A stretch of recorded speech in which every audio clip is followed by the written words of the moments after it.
bem-vindas a mais um vídeo aqui do Tecnois.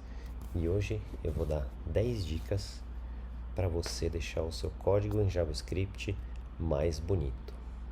Essas dicas, elas valem também para outras linguagens. A maioria das coisas que eu vou falar aqui não são específicas de JavaScript, mas os exemplos que eu estou dando aqui são em JavaScript.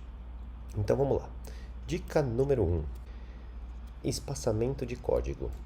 Quando você estiver escrevendo seu código, você tem que sempre deixar o espaçamento do código correto. Então aqui eu tenho um exemplo de um código antes e depois de corrigir o espaçamento. Muitos dos editores que a gente usa, VS Code, Sublime ou Eclipse, qualquer que seja o editor que você está usando, tem já uma possibilidade de você formatar o seu código automaticamente toda vez que você salva.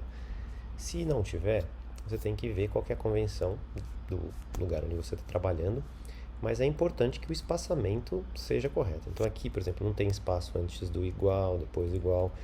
Então isso é bem importante, é uma coisa muito simples e vai fazer com que o seu código fique mais legível. Então espaçamento, convenções de espaçamento. A segunda dica é a seguinte: a gente nunca deveria comparar. Dica número 2. Se você tem uma variável que é um booleano, você nunca compara ela com outro booleano. Ou seja, você não pode, por exemplo, se a variável é isEmpty, eu não vou fazer isEmpty igual a true ou isEmpty igual a false. O jeito correto de fazer isso é isEmpty, porque ele já é um booleano. Se for verdadeiro, vai dar verdadeiro igual a verdadeiro. Então é desnecessária essa segunda parte aqui. Então você pode simplesmente colocar se é vazio, é verdadeiro. Se é vazio, então entra no if. Se não é vazio, entra no if. Então, quando for comparação com falso, você troca pelo exclamação, que significa não, e a variável. Então, toda vez que você entrar no seu código e ver uma coisa dessa aqui, você já sabe que você tem que eliminar para deixar assim. Essa é a segunda dica. Terceira dica: evite usar números mágicos. Então, se você olhar esse código aqui, caracteres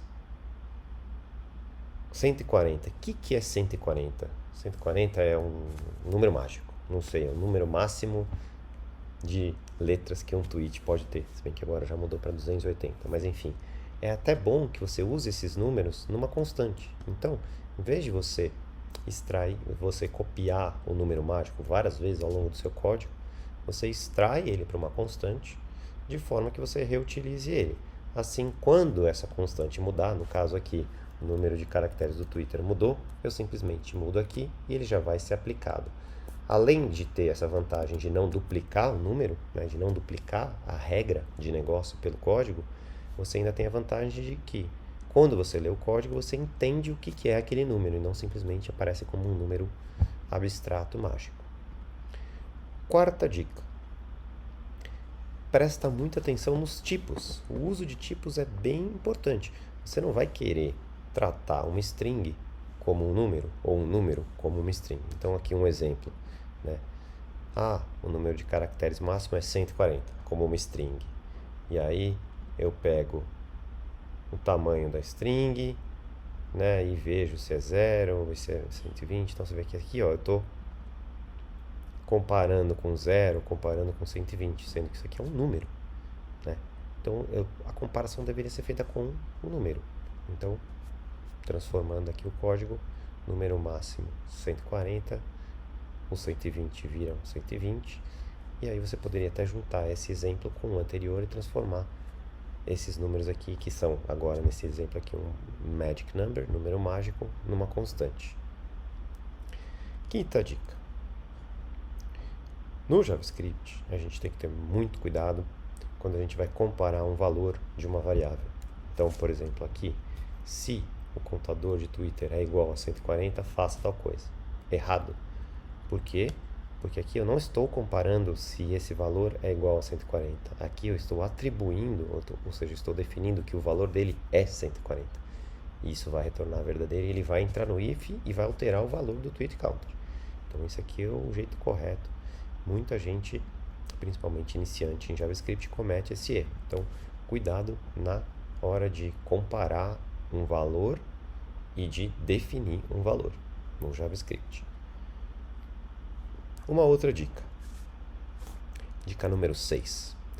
Quando você estiver definindo o estilo de um elemento, então aqui, imagine que isso aqui é um elemento em HTML, você pode fazer style.background_white, style.bottom_left_radius 10 pixels e assim por diante. Em vez de definir estilo por estilo, você pode simplesmente aplicar uma classe. Dessa forma, você define a classe em CSS e simplesmente adiciona o estilo à lista de classes daquele elemento de HTML. Então, desse jeito aqui você economiza 3 linhas de código, além de deixar o código muito mais elegante. É claro que existem hoje outras formas de fazer isso, usando frameworks, React, enfim, o Vue.js, que já tem outras formas de lidar com o estilo. Mas se você estiver trabalhando com JavaScript Vanilla, esse seria o jeito mais interessante de você definir estilo para elementos de HTML, ao invés de fazer um por um, hard-coded aqui, e elemento por elemento você usa a classe. 7ª dica. Aqui eu estou fazendo uma refatoraçãozinha, né? Então, que eu chamei de inline variable. É uma refatoração bem rápida e que é muito comum a gente esquecer dela, né?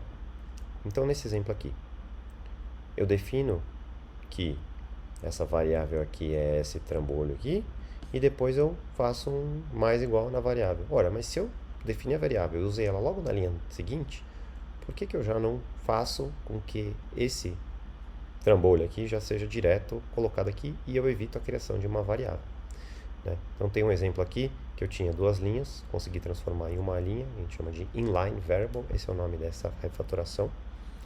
E tem também um exemplo aqui embaixo que ficou até bem mais interessante, né? Então eu tenho aqui a variável, né? Eu tenho aqui um código bem que faz tem um for e tem vários, vamos dizer assim, tem vários problemas esse código aqui, porque eu estou fazendo um for e na verdade eu não estou nem usando essa variável que eu defini nesse for, então isso aqui está fazendo um for à toa, né? Isso aqui é um código real que eu peguei algum dia, né? Provavelmente eu escrevi esse código mal feito e depois eu arrumei ele, né? Percebi que esse for ele era desnecessário, né? Então eu vim aqui e tirei o for, né? Então eu fiz isso aqui porque o for não estava usando a variável student, né? Aí depois eu percebi que eu estava definindo a variável e depois, né, fazendo um let vazio e depois colocando, então eu transformei isso aqui nisso aqui, né? Então eu fui refatorando, né? E aí eu fui percebendo que na verdade então eu não preciso mais disso. E aí eu estou fazendo uma definição de variável para logo depois colocá-la num array. Então talvez eu não preciso nem mais disso aqui. Eu pego e coloco ele aqui dentro. E assim sucessivamente. E no final eu tenho esse código aqui do fim aqui. Vou voltar tudo aqui. Então esse é o código final. Então eu tinha um código todo macarrônico, com um monte de for desnecessário. E opa, deixa eu voltar aqui. Estava assim, tinha um for que não precisava e jogava no array e no fim ficou só esse exemplo aqui. Então cuidado quando você definir uma variável que vai ser só usada para ser calculada na linha seguinte, você pode simplesmente colocá-la diretamente no array. O for, sempre preferi usar o for off em vez do for in quando for possível. Então nesse exemplo aqui eu estou pegando os estudantes, né, dessa estrutura de dados aqui, e aí eu estou pegando os meses que estão, na verdade, estou repetindo aqui de novo, né, a mesma variável aqui que eu estou, né, peguei o student aqui, aí estou usando aqui, aí peguei o mês, estou usando aqui. Esse código ficou um pouco mais complicado, né? Usando o for off, o que acontece? Eu tenho, né, o dado da sed, na verdade aqui é a sed, tem um bugzinho aqui no meu código. Então eu pego cada estudante da sed, eu pego cada sprint de cada um desses estudantes, né? Student, desculpa, ponto sprint, achei 2 bugs no meu código. Então eu tenho os estudantes, eu tenho os sprints, que estão, né, na lista de sprints do estudante, e eu vou fazer um console log disso, né? Enquanto que aqui eu estava fazendo um for in, depois um outro for in, e depois ainda daqui definir o sprint para depois fazer o log. Então esse for aqui ficou bem mais enxuto, porque eu não preciso do índice, dado que eu só queria acessar o objeto dentro daquele array.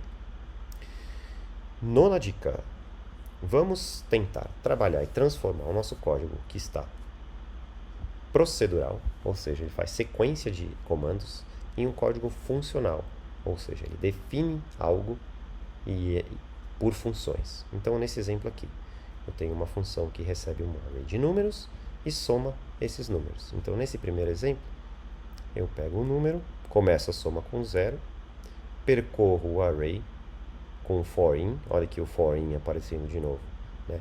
E aí por estar usando o for in, eu tenho que pegar o elemento pelo índice e aí fazer o score. Então esse é o primeiro exemplo.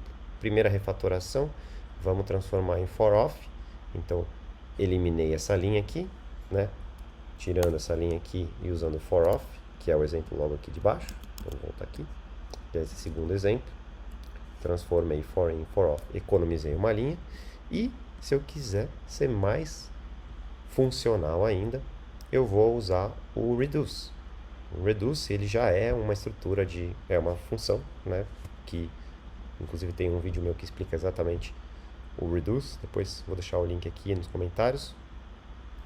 Você pega um array, o reduce, ele tem essa função de pegar um array e fazer uma acumulação, acumular um valor, que é justamente o que eu quero fazer, né? Eu tenho um array de números e eu quero acumular a soma de todos esses números. O reduce serve para isso, para fazer um acúmulo de coisas. E a função, no caso aqui, é só uma soma, mas poderia ser uma concatenação, poderia ser qualquer outro tipo de acúmulo de dados. Então, no caso aqui, transformei essa função aqui numa função que ficou inline, numa linha só, né? Reduce com o acumulador e o score. No fim, é a soma do acumulador com o score. E esse é o resultado final, né? No caso aqui, para ser preciso, eu poderia começar com 0, né? Poderia passar como segundo argumento do reduce o 0, mas nesse caso aqui não precisa, porque o reduce, por padrão, se você não passa o primeiro elemento, no caso 0, ele assume que o primeiro elemento do array é o primeiro elemento do acumulador e ele começa a contar a partir do segundo. Mas isso é um comentário específico do reduce. Um outro exemplo aqui, transformando um código que estava totalmente procedural em código funcional. Então imagina que eu tenho aqui um objeto filtros que tem uma função ordena nomes, né? Então quais são os problemas dessa função? Vou refatorar ela e vou chegar nessa versão final aqui embaixo, tá? Vou começar a refatorar ela. A primeira coisa, está usando um data, que é um dado que não está vindo de lugar nenhum, ou seja, é um dado global. Então idealmente esse dado tinha que estar vindo aqui como um parâmetro da função. A primeira mudança que eu faço para tornar o meu código um pouquinho mais elegante. Depois eu percebo de novo, ó, o inline aqui, ó, tá vendo? Eu defini uma variável e retornei ela logo na linha seguinte. Então não preciso fazer isso, né? Lembra, eu posso pegar essa aqui, tirar fora e retornar direto, eliminei a variável. Beleza. Aqui a mesma coisa, né? Ordenando, defini a variável, vim aqui e coloquei ela aqui e aí eu já elimino essa variável. Ora, aí eu vejo de novo esse padrão. Criei personagens, defini ele aqui em cima e depois retornei essa variável ponto sorte. Poderia retornar diretamente aqui, né, o ponto sorte. Então eu, em vez de criar a variável, simplesmente já retorno isso aqui, elimino mais uma linha e agora está começando a ficar bem curtinho no código. Eu já percebi que esse elemento aqui pode ser uma função inline, né? Porque ela é uma função muito curtinha. Então vou transformar isso aqui num inline, né? Eliminando aqui mais uma linha. Vamos apagar aqui o certo? E aqui a mesma coisa, né? Ordena nomes também. Não preciso mais do return. Faço ele inline. Tiro essa coisa aqui. e fico com uma estrutura. Aí aqui eu só faço uma pequena refatoração. Quando a gente tem um método, uma função inline muito curtinha, né, eu não preciso eventualmente ter um nome tão grande, eu posso usar uma letra só. Isso aqui aí é um gosto meu, que quando eu tenho uma função inline bem curtinha, tipo essa aqui, eu acho desnecessário ter um nome que seja muito significativo, porque basicamente o que ela está transformando é um objeto qualquer num array que tem o nome e a imagem desse objeto. Então ficou claro o código e ele ficou curtinho, coube numa única linha. E basicamente essa aqui é a versão final que está aqui embaixo. Deixa eu voltar aqui no código para deixar ele como ele estava antes. Feião. Peraí. É isso aí. Beleza. E última dica, 10ª dica, para a gente tentar fazer refatorações, né? Então, vou dar mais um exemplo aqui. Refatorações. Eu dei vários exemplos de refatoração. Então aqui, por exemplo, esse código, né? Tá vendo? Olha aqui a comparação com o falso. Então eu vou tirar essa comparação com o falso e vou deixar o não, né? Então eu vou substituir esse igual a falso a não, assim dessa forma. Uma outra mudança que na verdade não é exatamente uma refatoração, porque lembra que refatoração não é uma mudança que muda o comportamento. Então no caso aqui eu estou mudando o comportamento, mas é uma boa prática, que é toda vez que você retornar uma exceção, você lançar uma exceção, você sempre tem que mandar a mensagem de qual é o tipo. Então no caso aqui type error, dizer, sei lá, tipo de dados inválido, alguma mensagem que seja um pouco mais descritiva do erro e não simplesmente uma exceção, né? Boa prática sempre ter um texto com qual é o erro. Além disso, uma outra dica aqui, você pode usar, está fazendo uma comparação para saber se estou buscando o nome de um Pokémon aqui, então estou querendo saber se o termo buscado, aqui é uma refatoração de nome, aí também é uma coisa de gosto, né? Eu transformar isso aqui, renomear essa variável, que também é uma refatoração bem importante, né? Se eu estou filtrando por nome, não preciso escrever searched name, porque, enfim, é um filtro por nome, pode ser simplesmente nome, né? Um nome de variável mais simples e que é bem expressivo porque eu estou querendo aqui. Então, eu mudei aqui para nome, né? Tá aqui o exemplo, aqui é a exceção lançando, e mais uma mudança que eu fiz foi, em vez de usar essa comparação usando o index of, eu faço um search usando a regular, o index of, ele funciona, mas eu tenho que transformar as duas strings para uppercase, né? Porque se uma tiver em minúscula ou tiver em maiúscula, na hora que eu fizer uma busca num texto e for diferente, ele não vai achar. Então um jeito seria transformar duas strings em maiúscula e fazer o index of, como está feito aqui, mas um jeito um pouquinho mais elegante é usar uma regular expression, usar o search de expressão regular, e aí nesse caso a regular expression eu coloco o segundo parâmetro da expressão regular com i, que significa ignore case. Assim eu posso ignorar se está em maiúscula ou se está em minúscula, e o resultado vai ser mais ou menos o mesmo. Aqui um último exemplo de refatoração. Tem aqui um código com um monte de if, né, se o valor tiver entre sim. E eu comecei a ver que tem muito código duplicado. Olha só, esse código aqui e esse código aqui. Esses três códigos, eles são sempre executados nessas três primeiras condições, né? E aí eu percebi que essas condições são quando o meu valor for maior do que zero, né? Se o valor for maior do que zero, então eu preciso desabilitar, né? Deixar ele, na verdade, habilitado, né? Então eu seto o disabled igual a vazio e coloco o valor no NHTML, nessas três coisas. Então, quando o valor for maior do que zero, eu faço isso, em vez de ter repetido essa linha aqui, que repetiu aqui 3 vezes, aqui ela só está escrita uma vez.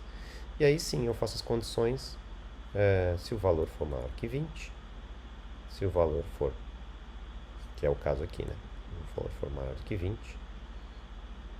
ele vai setar o estilo como preto, né? Tem que dar uma estudada bem aí